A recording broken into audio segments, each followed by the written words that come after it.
ఈరోజు నిన్న కేంద్ర ప్రభుత్వం ప్రవేశపెట్టినటువంటి బడ్జెట్ పైన తెలంగాణ రాష్ట్రానికి జరిగిన అన్యాయం పైన ఈరోజు మిత్రులు నరారెడ్డి గారు సీనియర్ నాయకులు మాజీ గ్రంథాలయ సంస్థ చైర్మన్, అదేవిధంగా మా పట్టణ అధ్యక్షులు వెంకన్న గారు, మండల పార్టీ అధ్యక్షులు చక్రి గారు, కంది మండల పార్టీ అధ్యక్షులు మధుసూదన్ రెడ్డి గారు, కొండాపూర్ మండల పార్టీ అధ్యక్షులు విఠల్ గారు వారి సమక్షంలో మరి పత్రికాముఖ సమావేశం ఏర్పడడం జరిగింది. ఈ సందర్భంగా ఎన్నికల కన్నా ముందు కూడా కేసీఆర్ గారు చాలా స్పష్టంగా చెప్పారు, అసెంబ్లీలో 1% తేడాతో ఓడిపోయినా పార్లమెంట్ ఎన్నికల్లో ప్రజలు ఆలోచన చేయాలి. ఎందుకంటే కేంద్రంలో ఉన్న బీజేపీ ప్రభుత్వం 10 సంవత్సరాలుగా తెలంగాణ రాష్ట్ర ఏర్పాటప్పటి నుంచి కూడా 10 సంవత్సరాల అధికారంలో ఉన్న సందర్భంలో చాలాసార్లు తెలంగాణను అవహేళనగా మాట్లాడింది, తెలంగాణను కించపరిచే విధంగా మాట్లాడింది. దానికి సరైన జవాబు చెప్పాలి. తెలంగాణ రాష్ట్రానికి న్యాయం జరగాలంటే 2 జాతీయ పార్టీలతో తెలంగాణకు న్యాయం జరగదు. తెలంగాణ ఇంటి పార్టీ అయినటువంటి బీఆర్ఎస్ పార్టీ ఎంపీలు గెలిస్తే తప్పకుండా కేంద్రంలో ఉన్న బీజేపీ మెడలు వంచి మేము నిధులు తీసుకొస్తామని చెప్పి చాలా స్పష్టంగా చెప్పారు. మరి కేసీఆర్ గారికి ఉన్న అనుభవంతో చెప్పిన దృష్ట్యా ఈరోజు మనం వాస్తవాన్ని ఇలా గ్రహిస్తూ ఉన్నాం.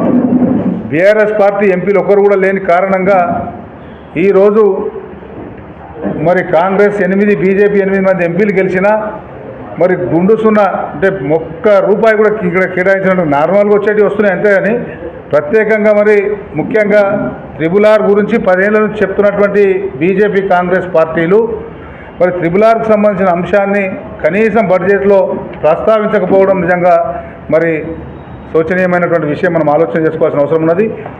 ఐఐటి విషయంలో కూడా హైదరాబాద్ ఐఐటికి సంబంధించి ప్రస్తావించలే.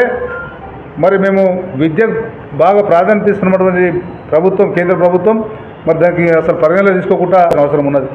అదేవిధంగా ఎంపీ గారు ఎన్నికల ప్రణాళికలో గత 10 ఏళ్ల కింద Kotha Prabhakar Reddy BRS party MP ఉన్నప్పుడు ఒట్టి నాగులపల్లికి వెళ్ళి Sangareddy, Jogipet via Medak railway line కోసము సర్వే కోసం నిధులను మంజూరు చేయిస్తే మరి ఇప్పటి బడ్జెట్ సమావేశాల్లో కనీసం ఆ రైల్వే లైన్ గురించి మాట మాత్రం కూడా తీయకుండా మరి బడ్జెట్లు అందులోకి ఎన్ని కూడా సర్వే కాదు కదా, ₹1 కూడా కేటాయించలే. మాట సందర్భాన్ని కూడా పేరు ఉచ్చరించే విషయం నాకు గుర్తుంచుకోవాల్సిన అవసరం ఉన్నది. మొన్ననే గెలిచినటువంటి ఎంపీ రఘునందనరావు గారు చాలా స్పష్టంగా ఎన్నికల హామీలో చెప్పిండు.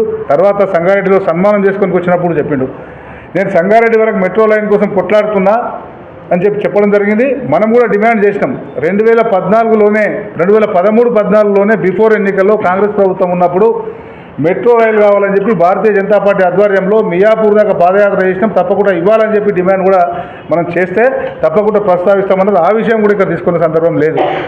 కాబట్టి ఈ విధంగా పట్టణీకరణ గురించి ఎక్కడ కూడా మరి నిధులు తెలంగాణ రాష్ట్రానికి ప్రత్యేకంగా ఇస్తున్నటువంటి దాఖలాలు లేవు. ముఖ్యంగా తెలంగాణ రాష్ట్రం ఏర్పాటైన తర్వాత పరిపాలన సౌలభ్యం కోసం రాష్ట్రం చిన్నగైంది, జిల్లాలు కూడా చిన్నగా కావాలని చెప్పి ముఖ్యమంత్రి గారు ప్రజలకు సౌలభ్యంగా ఉండాలి, సౌకర్యంగా ఉండాలని చెప్పి చిన్న జిల్లాలు ఏర్పాటు చేసినప్పుడు కేంద్ర ప్రభుత్వం ఆధీనంలో ఉన్నటువంటి నవోదయ పాఠశాలలు ఇవ్వాలని చెప్పి జిల్లా కోటి ఇవ్వాలని చెప్పి 10 ఏళ్ల సంది కొట్లాడితే ఇప్పటిదాకా కూడా నవోదయ పాఠశాలలు ఇవ్వలే. మరి ఈసారి 8 మంది ఎంపీలు ఇచ్చినా కనీసం నవోదయ పాఠశాల పేరు కూడా తీయనటువంటి కేంద్ర ప్రభుత్వం ఈ సందర్భంగా తెలంగాణ ప్రజలకు క్షమాపణ చెప్పాలి, బేషరతుగా మంజూరు చేయాలని చెప్పి డిమాండ్ చేస్తూ ఉన్నాం. అదేవిధంగా కేంద్ర ప్రభుత్వం చాలా సందర్భాలలో మరి తెలంగాణ రాష్ట్రాన్ని కించపరిచినా ఏం చేసినా మరి కేసీఆర్ గారు మొక్కవని ధైర్యంతో ఈ ప్రజలు ఈ రాష్ట్రం నాదని చెప్పి కొట్లాడితే సాధించినటువంటి తెలంగాణలో ఈ విధంగా అన్యాయం చేస్తున్న విషయాన్ని మనం తీవ్రంగా ఖండిస్తూ ఉన్నాం. మరి ఇలా వాళ్ళు ఒక కుర్చీ కోసమే, కుర్చీ బడ్జెట్ లాగానే ఉన్నది, ఇది కుర్చీ బచావు బడ్జెట్ లాగానే ఉన్నది, చైర్ బడ్జెట్ బచావు లాగానే ఉన్నది. ఎందుకంటే ఆంధ్రప్రదేశ్, బీహార్ రాష్ట్రాలే ప్రముఖంగా నిర్మలా సీతారామన్ గారు స్పీచ్లో కూడా ఎన్నో సందర్భాల్లో మాట్లాడిన విషయం మనం గుర్తుంచుకోవాల్సిన అవసరం ఉన్నది. 48,000 లక్షల కోట్ల రూపాయలకు సంబంధించిన బడ్జెట్లో 34,000 లాభాలు ఉన్నదంటూ ఉన్నారు. ఏదైతే 34,000 అంటే ఇన్కమ్ రాష్ట్రంకి వచ్చే ఆదాయం రూపంగా చూపించిన పన్నులో మరి అందులో సింహభాగం తెలంగాణ రాష్ట్రం నుంచి వెళ్ళే పన్నులు అనే విషయం వాళ్ళు గుర్తుంచుకోవాల్సిన అవసరం ఉన్నది. దేశంలో ఉన్నటువంటి 4-5 రాష్ట్రాలు ముఖ్యంగా తెలంగాణ నుంచి ఆదాయం ఎట్లా వెళ్తుందో 4-5 రాష్ట్రాల ఆదాయం జాతీయానికి వెళ్తుంది, కేంద్రానికి వెళ్తుంది. అందులో తెలంగాణ కూడా ప్రముఖ రాష్ట్రం. అయినా ఇచ్చే విషయంలో మాత్రం తెలంగాణకు ఎక్కడ కూడా ఇవ్వలేని విషయం మనం గుర్తుంచుకోవాలి. రైల్వే లైన్లో కానీ, రోడ్ల విషయంలో కానీ, RRR రోడ్డు విషయంలో కానీ మరి ప్రత్యేక నిధులు కూడా కానీ వెనుకబడిన జిల్లాలకు ఇస్తామని చెప్పి గత ప్రభుత్వం 10 ఏళ్ల కింద అప్పుడున్నటువంటి 9 జిల్లాలకు 50 కోట్ల చొప్పున 450 కోట్లు బకాయి ఉన్నది. 10 ఏళ్ళైనా ఇప్పటిదాకేలే. నిన్న బడ్జెట్లో సీతారామన్ గారు మాట్లాడుకుంటూ ఉత్తరాంధ్రకు సంబంధించి ఆంధ్రప్రదేశ్లో 3-4 జిల్లాలకు మేము ఇస్తామని చెప్పడం జరిగింది. మరి ఆ విషయంలో తెలంగాణకు ఇస్తామని కూడా మాట్లాడలేదు. దీనికి బీజేపీ ఎంపీలు సమాధానం చెప్పాలి, కేంద్ర మంత్రులు సమాధానం చెప్పాలి, కాంగ్రెస్ ప్రభుత్వం ముఖ్యమంత్రి కూడా సమాధానం చెప్పాలి. ఎందుకంటే బడే భయ అని చెప్పి పొగుడుతూ ఉన్నావు. వారంకోసారి ఢిల్లీకి పోయినప్పుడు మీ వాళ్ళకు ట్యాక్స్ కట్టనీకే మీ పార్టీ అధిష్టానం దగ్గరికి పోయినప్పుడల్లా కేంద్ర మంత్రులకు నువ్వు మెమోరాండాలు ఇస్తూ ఉన్నావు. ఏం సాధించినవో ముఖ్యమంత్రి కూడా చెప్పాలి. లోపాయర్ గారు ఒప్పందమా ఇప్పుడు తెలంగాణ ప్రజలకు చిన్న చూపు అనేది సమాన స్థాయిలో కాంగ్రెస్ బీజేపీలు మరి బాధ్యత వహించాల్సిన అవసరం ఉన్నది. ఇంత ఘోరమైనటువంటి బడ్జెట్ గత 10 ఏళ్లలో ఎన్నడూ కూడా చూడలేదు. తెలంగాణ రాష్ట్రానికి ఒక్కటంటే ఒక్కటి కూడా ఎయిమ్స్ విషయంలో కావచ్చు, మరి ఎడ్యుకేషన్ హబ్ విషయంలో కావచ్చు, ఎక్కడ ఇంట్లో చూసినా తెలంగాణ రాష్ట్రానికి ఎక్కడ కూడా బడ్జెట్ కేటాయించినటువంటి పరిస్థితి ఈ ప్రభుత్వం ఉన్నది. కాబట్టి దీనికి దేశ బీజేపీలు మరి ఇప్పటికైనా మించిపోయింది ఏం లేదు. సప్లిమెంటరీ బడ్జెట్ పెడతారా, లేకుంటే అడిషనల్గా అదనపు కేటాయింపులు చేస్తారా, తెలంగాణ రాష్ట్రానికి ఇవ్వాల్సిందిగా మేము డిమాండ్ చేస్తూ ఉన్నాం. లేకపోతే రాబో కాలంలో తప్పకుండా మూల్యం చేయించుకోవాల్సిన అవసరం ఉన్నది. ఇప్పుడు తెలంగాణలో ఉన్నటువంటి ఎంపీలు కేంద్ర మంత్రులు రాలేదని కొంతమంది, రేపు రాష్ట్ర పార్టీ అధ్యక్షులు కావాలని కొంతమంది, వాళ్ళ పైరవులకే ఉన్నారు తప్పిస్తే తెలంగాణ రాష్ట్రానికి ఏం తెచ్చిరో ఎంపీలు చెప్పాలని చెప్పి మేము ఈ సందర్భంగా డిమాండ్ చేస్తూ ఉన్నాం.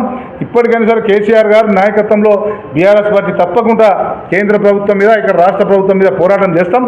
రాష్ట్రంలో ఈ విధంగా ఉన్నది 8 నెలలు దాటిపోయినా హామీలు నెరవేర్చకపోగా మరి ఎక్కడి పాలన అక్కడ గాలికి వదిలేసినటువంటి ప్రభుత్వం రాష్ట్రంలో ఉన్నది.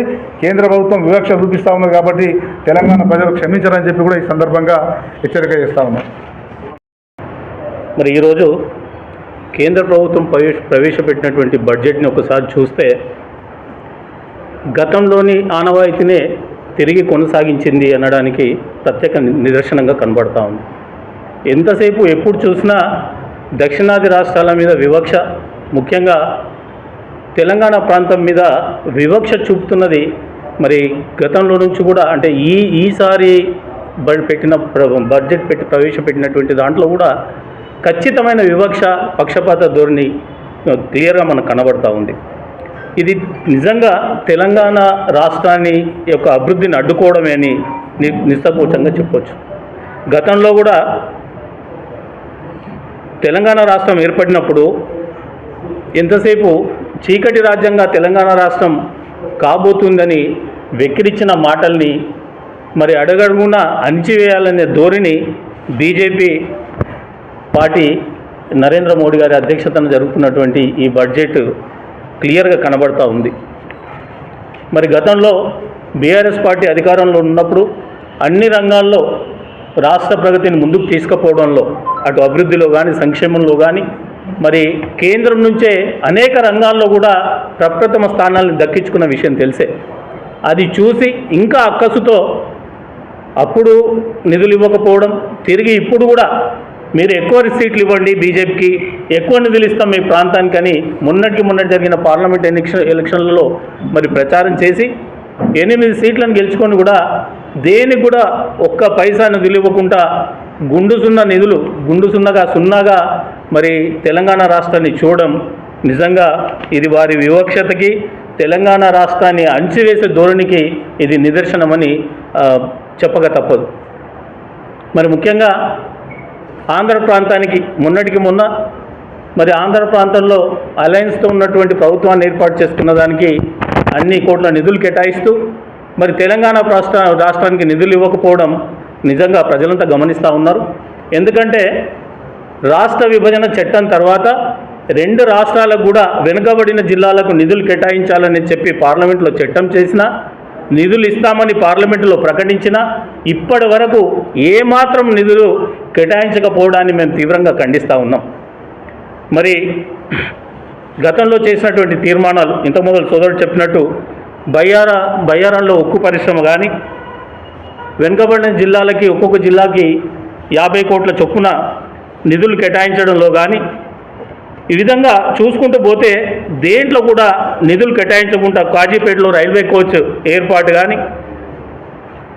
తెలంగాణలోని ఒక్క ప్రాజెక్టు కూడా జాతీయ హోదా ఇవ్వకపోవడం, మొన్న మరి పార్లమెంట్ ఎలక్షన్లో ప్రచారానికి వచ్చినటువంటి పాలమూరు మహబూబ్నగర్ ప్రచారానికి వచ్చినటువంటి నరేంద్ర మోడీ గారు ఖచ్చితంగా పాలమూరు ప్రాజెక్టుకి జాతీయ హోదా ఇస్తామని సభలో ప్రకటించి కూడా ఇప్పుడు ఆ ఊసెత్తకపోవడం నిజంగా ఇది వివక్ష, తెలంగాణ రాష్ట్రాన్ని ఖచ్చితంగా అణిచివేసే ధోరణి అని చెప్పక తప్పదు.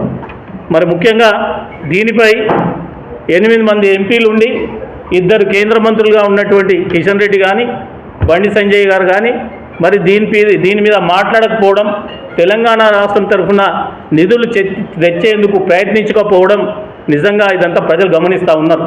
మరి గతంలో టూరిజం మినిస్టర్గా ఉన్నటువంటి కిషన్ రెడ్డి గారు మరి వరంగల్లో ఉన్నటువంటి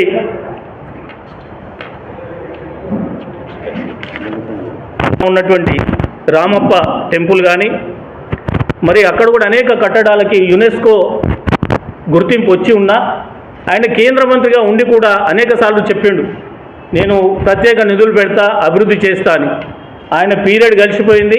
మరి ఇప్పటివరకు కూడా అప్పటి నుంచి ఇప్పటి వరకు కూడా వాటికి నిధులు కేటాయించిన పరిస్థితి మనకి ఎక్కడ కూడా కనబడతలేదు. మరి ఈ విధంగా చెప్పుకుంటూ పోతే అనేక విధాలుగా తెలంగాణ రాష్ట్రం మీద వివక్ష చూపుతున్న దానిపై మరి అఖిలపక్షంతో పార్లమెంటుకు వెళ్ళాలి, అఖిలపక్ష నేతలతో అందరితో సమావేశమై పార్లమెంటు తీసుకుంటున్నటువంటి నిర్ణయాల మీద గట్టిగా పోరాటం చేయాలని చెప్పేసి దీని మీద ముఖ్యమంత్రి గారు వెంటనే చొరవ తీసుకొని మరి అసెంబ్లీలో తీర్మానాన్ని ప్రవేశపెట్టి తీర్మానాన్ని పంపించడమే కాకుండా అఖిలపక్ష నేతలతో ఢిల్లీ నేతలపై పోరాటం చేయాల్సిందిగా మేము ఈ సందర్భంగా డిమాండ్ చేస్తూ ఉన్నాం. కేంద్ర ప్రభుత్వ వివక్షపై కూడా మరి వివక్షతపై ఒక తీర్మానాన్ని, శ్వేతపత్రాన్ని ప్రకటించాలని ఈ సందర్భంగా కోరుతూ, నిజంగా మరి తెలంగాణ ప్రజలంతా గమనించాలా, పక్కనే ఉన్నటువంటి ఆంధ్ర రాష్ట్రానికి మరి అన్ని వేల కోట్ల నిధులు ఇస్తూ తెలంగాణ ప్రాంతానికి, తెలంగాణ రాష్ట్రానికి గత 15 సంవత్సరాలుగా, అంటే గతంలో గడిచిన 10 సంవత్సరాలు కానివ్వండి, ఇప్పుడు వచ్చిన కొత్త ప్రభుత్వంలో ఇప్పుడు ప్రవేశపెట్టినటువంటి బడ్జెట్లో కానీ ఎలాంటి నిధులు ఇవ్వకుండా మరి తెలంగాణ రాష్ట్రాన్ని అణిచివేసే ధోరణి, తెలంగాణ రాష్ట్రాన్ని అట్టడుగున చేసే ధోరణికి మేము తీవ్రంగా నిరసిస్తూ మరి భవిష్యత్తులో మా పార్టీ నేతల నిర్ణయం మేరకు పార్టీ తరఫున మరి కేంద్ర వివక్షపై పోరాటం చేయడానికి సంసిద్ధంగా ఉన్నామని సందర్భంగా తెలియజేసుకుంటా ఉన్నాం. Thank you. Thanks for watching NV News. Please like, share, and don't forget to comment. Please subscribe our channel and press bell icon.